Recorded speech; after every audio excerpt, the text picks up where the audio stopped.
Well, the art of the Sunday morning interview reached a new dark low yesterday. Nothing has damaged the genre more than the Donald Trump Sunday morning interview. Donald Trump just desecrated that Sunday morning TV liturgy when he turned to politics. Donald Trump knows that the most important thing on commercial television is, of course, the commercial. The commercials are those immovable granite blocks that frame every television discussion. And Donald Trump knew that all he had to do to beat every Sunday morning TV interviewer at the game was to keep spewing nonsense until the so-called interview would crash into that immovable object, the TV commercial, and the interviewer would be out of time and the interviewer would lose once again. When Donald Trump became a presidential candidate, he quickly became the most valuable Sunday morning guest one of those shows could have, because the show that had Donald Trump that weekend would win the ratings race that weekend. And so the desperation to book Donald Trump knew no bounds. Donald Trump smelled that desperation and used it to become the first guest in the history of those shows to literally phone it in. Donald Trump became the first Sunday morning guest who didn't have to show up. We don't know if he was in pajamas when he was doing those phone interviews on the Sunday morning shows during his first presidential campaign, but we do know that we learned absolutely nothing from any one of those interviews, so-called interviews of Donald Trump. Every one of them was a failure, a complete failure. Not one moment in the Sunday morning interviews had the slightest impact on the presidential campaign. Donald Trump has become harder to get on Sunday morning, but the desperation remains and I guess deepens. And so yesterday morning, CNN presented a so-called interview with CNN that they can't even prove was Donald Trump. They called it breaking news. They called it, quote, an exclusive new interview with President Trump. That's what they called it. Before the interviewer said this. The president answered my questions on text about his hopes for this nascent deal. What? You gave him the questions in writing? So now, instead of letting Trump hide in a phone call where we can at least know that it's him talking, Donald Trump gets to hide behind the black screen of texting? We actually have no idea who texted the replies in that so-called interview. CNN is unable to prove that Donald Trump was actually doing that texting. CNN has not revealed how long it took to get a reply to each of the 5 written questions that apparently got replies from someone who texted those replies, or someone who told Donald Trump what to text in those replies, or maybe it was from Donald Trump.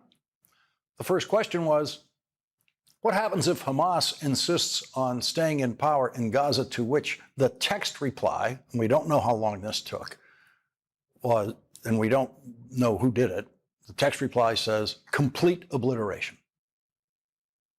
The final, slow pitch softball question was, how do you think the government shutdown is going to end? That question got the empty answer it deserved. Someone texted this reply as an answer to that question of how the shutdown is going to end. Good, we are winning and cutting costs, big time, exclamation point. The interviewer then said, I asked a few other questions on text, still waiting for a response on those, Mr. President. Okay, what were those questions? Exactly which questions did Donald Trump refuse to answer?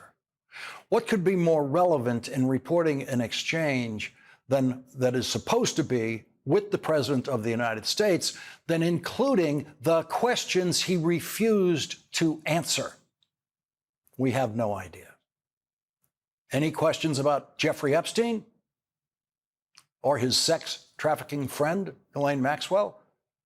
Any questions about Jeffrey Epstein's co-conspirator, Ghislaine Maxwell? We don't know. We have no idea. We have no idea what the other questions were that Donald Trump refused to answer, or whoever was on the other end of that phone refused to answer. When the history of Donald Trump's mental decline is written, it will no doubt include that so-called interview yesterday as a turning point in Donald Trump's White House dealing with the challenge of Donald Trump trying to answer questions during this period of obvious mental decline for Donald Trump. Donald Trump was allowed to become, by CNN, the first president in history to get questions in writing for an interview. Questions that he could take home, as it were, since he was at home. Questions from a reporter. And then Donald Trump was allowed to take, we don't know how much time to reply to those questions. We do know CNN is still waiting for some of them. Something this particular interviewer would be outraged about if Joe Biden had ever done that, or someone pretending to be Joe Biden had done that. This particular interviewer wrote an entire book condemning Joe Biden because he didn't like the way Joe Biden answered questions. He thought Joe Biden wasn't up to the job of answering questions as a presidential candidate, particularly in the presidential debate. But in fact, every one of the answers that Joe Biden did give in that presidential debate in content was better than every answer given by Donald Trump, all of which were insane. But this same interviewer apparently thinks Donald Trump is capable of answering such questions. This same interviewer has never doubted that. If Joe Biden had ever given the answer, quote, complete obliteration, end quote, to what happens next in Gaza or anywhere else in the world, that same interviewer would have pointed to it correctly, I think, as proof of mental incapacity to do the job of president. But Donald Trump, or the person playing Donald Trump in that text game yesterday, took the time to carefully type out complete obliteration. It wasn't a quick and ill-considered reply. It was a carefully typed and written reply, a written reply. And in a world where, as Wall Street puts it, on the illegal Trump tariffs, Trump always chickens out. Anything Donald Trump says in response to a what-if question is always meaningless. And so the insane and reckless and inhuman phrase, complete obliteration, is also actually meaningless because Donald Trump said it, or the person playing Donald Trump in that text game typed it. In the Sunday morning interview business, and it is a business, every time they lower their standards for Donald Trump, that becomes the new standard. And so the other Sunday morning shows, desperate to get Donald Trump, will, according to all their past practices in following each other into decline, accept written answers from Donald Trump or a person impersonating Donald Trump in reply to their written questions to Donald Trump. And they won't tell us how long it takes Donald Trump or his stand-in to deliver those answers. And they won't tell us what questions Donald Trump or his stand-in refuses to answer. The deviancy of Donald Trump only moves in one direction, down. People working for Donald Trump choose to go down with him. But apparently, they're not the only ones. The White House press corps did their usual good question, bad question routine today. And as a group, they once again failed to exhibit that they know what a tariff is. In the Oval Office, surrounded by reporters today, Donald Trump said, quote, "I use tariffs to stop wars," end quote, and not one reporter challenged that madness in any way. Donald Trump also said this about tariffs, quote, "We make, you know, hundreds of billions of dollars," end quote. And the next question after he said that did not involve a reporter pointing out to the president that every single penny that is collected by the United States Treasury in tariffs is paid by Americans inside this country. Instead, the next question was the utterly pointless, how long do you expect this shutdown to go? That was it. Which got a bunch of words about crime in Chicago and Portland and nothing about the shutdown, because that's the way it goes when they question Donald Trump. The Trump Supreme Court does appear to do everything it possibly can for Donald Trump, but that is not necessarily the Trump Supreme Court's policy for Donald Trump's friends. Today, Donald Trump's old friend, convicted sex trafficker Ghislaine Maxwell, did not get the Trump treatment in the United States Supreme Court. Today, Ghislaine Maxwell got what over 90% of litigants that go to the Supreme Court get. Nothing. Not even a hearing. Not even a sentence. The name of her appeals case, Maxwell versus the United States, appeared in a list of 900 other cases that the Supreme Court refused to hear today. That is what happens to most people who try to bring their case to the Supreme Court. They don't get in the door. And so Ghislaine Maxwell has only one hope left of getting out of prison, her old friend, Donald Trump. And today, CNN's White House correspondent Caitlin Collins asked the best question of the day, which revealed that Donald Trump will consider pardoning his old friend, the sex trafficker. The Supreme Court is back and said that they rejected today an appeal by Ghislaine Maxwell to overturn her conviction. That means her only chance of getting out of prison is a pardon from you. Is that something you're... Who are we talking about? Ghislaine Maxwell. You know, I haven't heard the name in so long. I can say this, that I'd have to take a look at it. I would have to take a look. Did they reject that? She wanted to appeal her conviction. And what happened? They said that they were not going to hear her appeal. I see. Well, I'll take a look at it. I will speak to the DOJ. I wouldn't consider it or not consider it. I don't know anything about it. So, but I'll speak. I will speak to the DOJ. Why would she be a candidate for clemency, sir? I don't know. I mean, I'd have to speak to the DOJ. I'll look at it. I have a lot of people have asked me for pardons. I call him Puff Daddy has asked me for a pardon. But she was convicted of child sex trafficking. Yeah, I mean, I'm going to have to take a look at it. I have to ask DOJ. I didn't know they rejected it. I didn't know she was even asking for it, frankly. I wouldn't consider it or not consider it. That's the kind of gibberish that comes out of his mouth all the time. That's impossible. You have to do one or the other. You have to consider it or not consider it. You can't do both. But that's what he says. And that's what they think are answers. I'll look at it, he said. I'll look at it. I'll look at it. But she was convicted of child sex trafficking. Yeah, I mean, I'm going to have to take a look at it. Why? Because she's an old friend?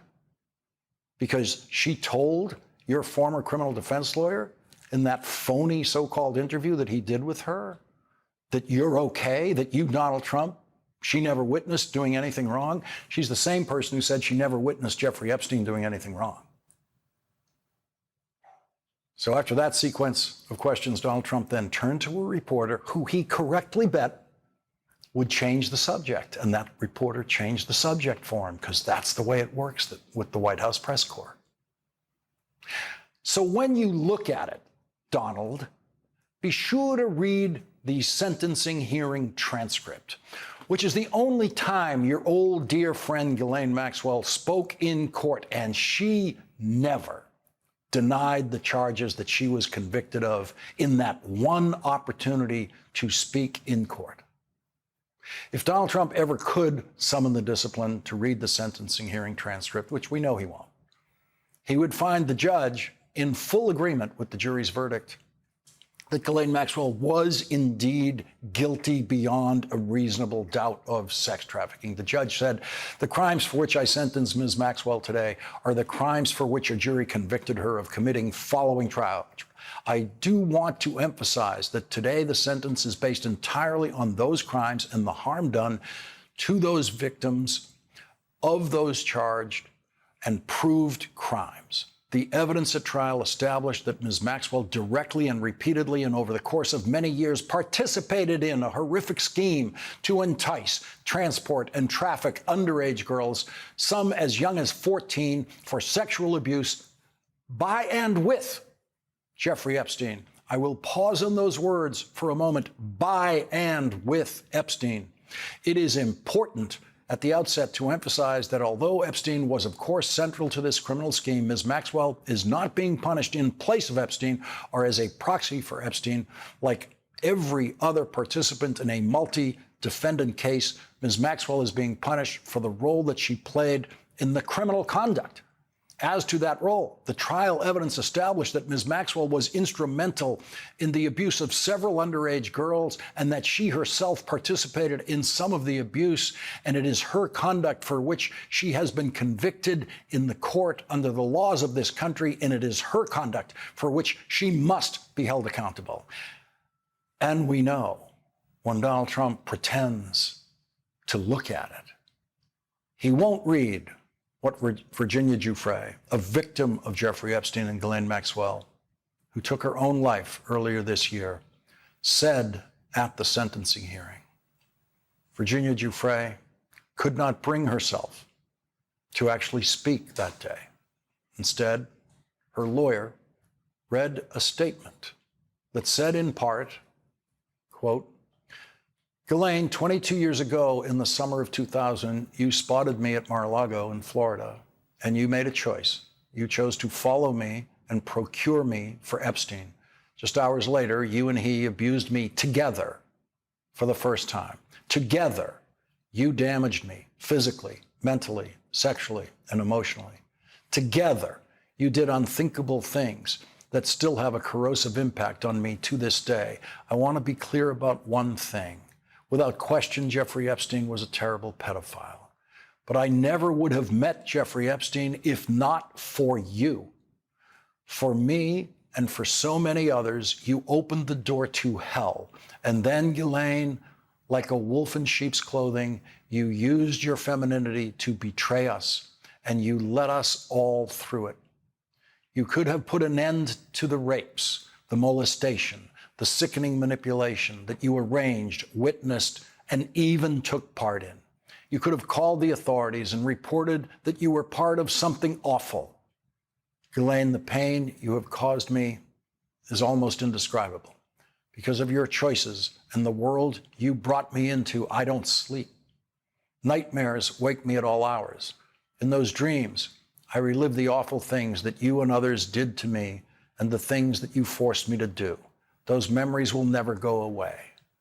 Ghislaine, you deserve to spend the rest of your life in prison, in a jail cell. You deserve to be trapped in a cage forever, just like you trapped your victims. And today, Virginia Giuffre's family said in a statement, quote, we, the family of Virginia Roberts Giuffre, are grateful to the Supreme Court for denying Ghislaine Maxwell's appeal to invalidate her conviction. We are committed to ensuring that convicted child sex trafficker Maxwell serves out the entirety of her 20-year sentence in prison where she belongs. We remain hopeful that the DOJ will realize that she belongs in a maximum security prison, not the country club one she is currently in, the first human trafficker ever to have been afforded that privilege. Today, the top Democrat on the House Oversight Committee, Robert Garcia, issued this statement after the Supreme Court refused to hear Ghislaine Maxwell's appeal. Maxwell helped lead the Epstein sex trafficking ring and was directly involved in the abuse of women and children. The Trump administration's ongoing effort to pressure Maxwell into aiding their cover-up, including arranging an interview with Donald Trump's former attorney, Todd Blanche, is outrageous and shameful. Maxwell has been subpoenaed by the Oversight Committee and must now answer our questions truthfully. And leading off our discussion tonight is Democratic Congressman Robert Garcia of California. He's the top Democrat on the House Oversight Committee. Thank you very much for joining us tonight, Congressman Garcia. Where does your opportunity to get testimony from Ghislaine Maxwell stand tonight? Well, first, let me just say that we're obviously very encouraged by the decision of the Supreme Court to not hear the appeal. Absolutely the right decision. And I just want to add just how outrageous it was for Donald Trump in today's White House interview that he had with the press to even somehow lean into the idea of a pardon for a convicted sexual trafficker who herself abused underage girls, walked them to Jeffrey Epstein's home, where they continued to get more abuse. And I've heard from numerous survivors of both Epstein and Ghislaine Maxwell who are just outraged at the treatment she is getting by the DOJ and by being moved to that facility that she's currently in. So just what's happening right now in this cover-up, every American should be upset and enraged by it. As for what's next, Ghislaine Maxwell now has a responsibility to come in front of the Oversight Committee and answer our questions. Chairman Comer has agreed to bring her in. Her legal team, who we've also been in communication with, are very aware that she has to come in front of us, and that date is now being set. And so this is a conversation that we should have had, as you know, months ago. She should have been answering our questions months ago, but the Republicans decided to delay that for this appeal process. Well, that appeal process is now over, and you can bet that we have a lot of questions for Ghislaine Maxwell. And she would have the Fifth Amendment available to her if she testifies to the committee, wouldn't she? She would. But we expect her to answer our questions. At the end of the day, she has appeared to be interested in getting her story out there. Well, she has an ability now to talk to the Oversight Committee and to share with us what actually happened during those horrific years and who all the men that were involved in the abuse actually were. Why is it that Ghislaine Maxwell is the only person right now sitting in a prison? Where about all of the powerful men that abused and raped underage girls? What about the pedophiles that are walking the streets of the United States of America with no accountability to the survivors, to the abuse that happened?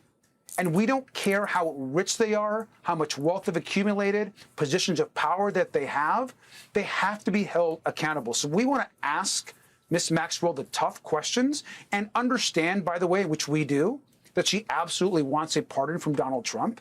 We get that is probably at the center of her desire, but the questions need to be asked. So I'm going to bring up the polling on this because it's really quite striking. It's maybe the thing in America that gets more agreement in polling than anything else. A new Marist poll showing 77% want release of the Epstein files. And the really striking number in there is 84% of Democrats, 83% of independents, but 67% of Republicans want what 84% of Democrats want. I'm not sure we could find that on any other issue. That's exactly right. And look, we're right now in the middle of this shutdown that Donald Trump and Republicans have created. And look, let's be honest. There's absolutely a fight going on about health care. But let's be really clear. Mike Johnson does not want to have the conversation about Epstein. He does not want to bring Congress back. He does not want an investigation to continue. He doesn't even want to seat a Democrat who has now won a seat in Congress because he knows it's the final vote needed to actually get a law out the door that demands a full release of the files. And they don't want to stop the shutdown because they don't want to talk about the Epstein files. The American public are demanding the truth and answers. Now, I will be in D.C. tomorrow. A bunch of us will be there demanding that they not only reopen the government, but the DOJ fully release what they're under right now ordered to do, just get us the files in their possession. It will continue to bring pressure to Mike Johnson and the president that they have the power the DOJ has right now to release the files. Congressman Robert Garcia, thank you very much for leading off our discussions tonight. And coming up, Donald Trump cannot find federal prosecutors willing to prosecute former FBI Director James Comey because they don't think he committed any crimes. And so Donald Trump himself is trying to prosecute James Comey in ways that only help James Comey's defense. Senator Sheldon Whitehouse will join us next.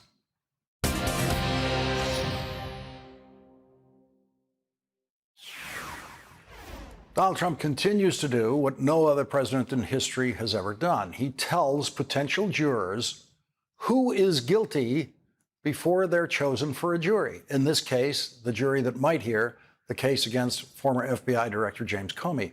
If that case ever makes it to trial, not only is Donald Trump telling potential jurors that James Comey is guilty, but everything Donald Trump says about that and everything you are about to hear is a lie.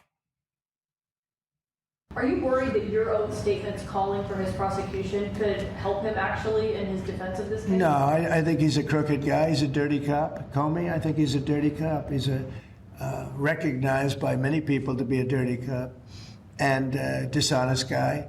So all I have to do is, I mean, I have nothing to do with the case. I just say, But you call Good luck. on Pam Bondi to prosecute him and oppose no, him. I don't call anybody. You know what? I'm allowed to do that if I wanted to do that. But Comey's a crooked guy. He has been for years.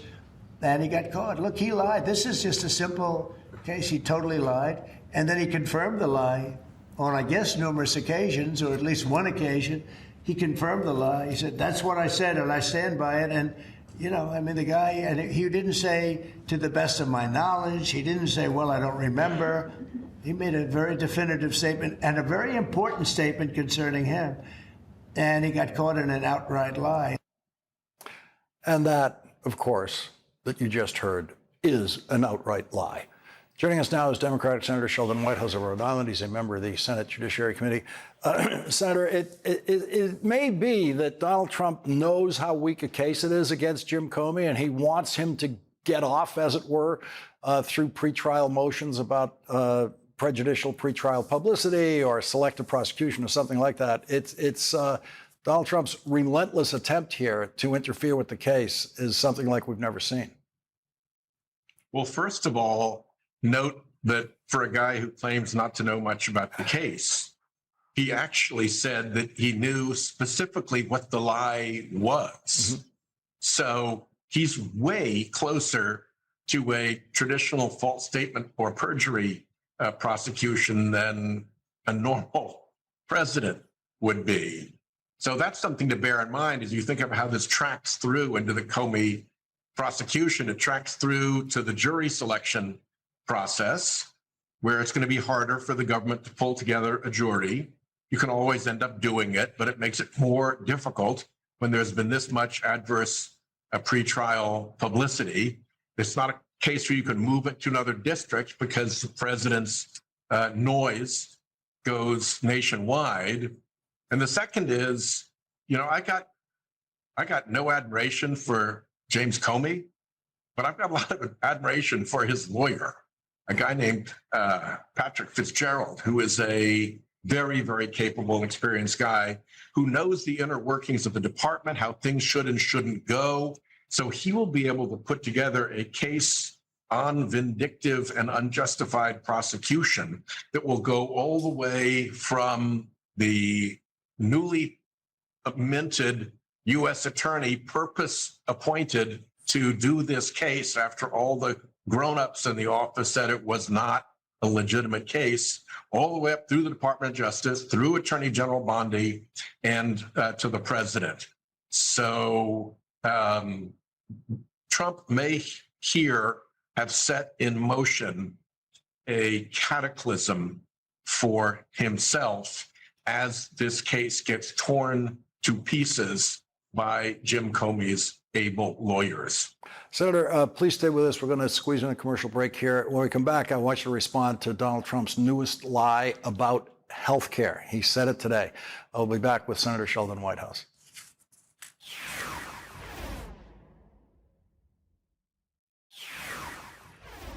Today, the man who tried to repeal Obamacare told this lie.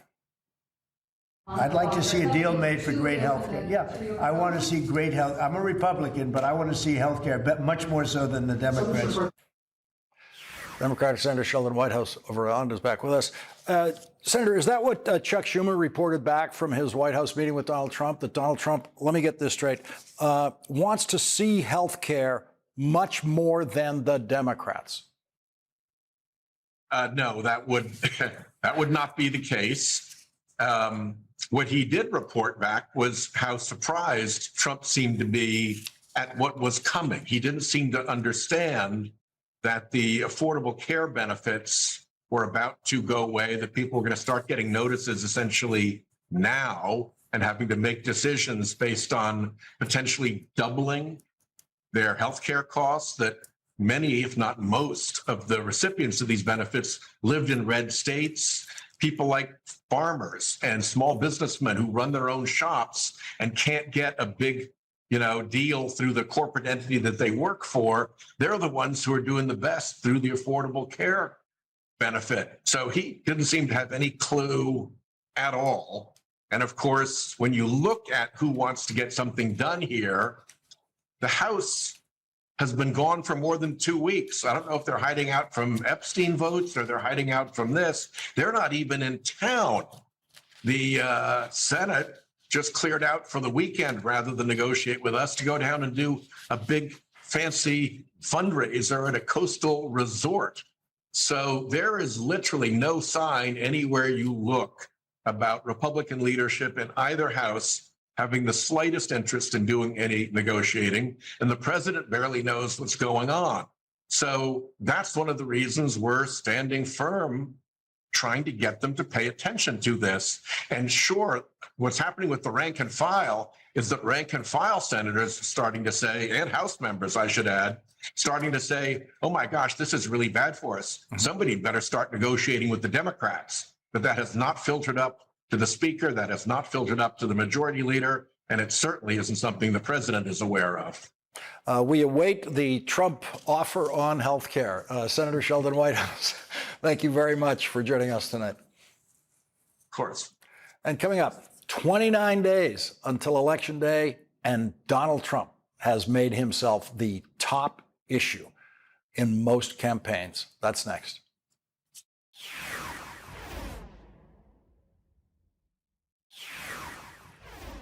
Donald Trump is now the issue in the campaign for governor of New Jersey. The Republican candidate for governor, Jack Ciattarelli, has found no fault with Donald Trump for the shutdown and has no complaint about Donald Trump trying to cancel the construction of an important new tunnel under the Hudson River connecting New Jersey and New York to the benefit of everyone in New Jersey.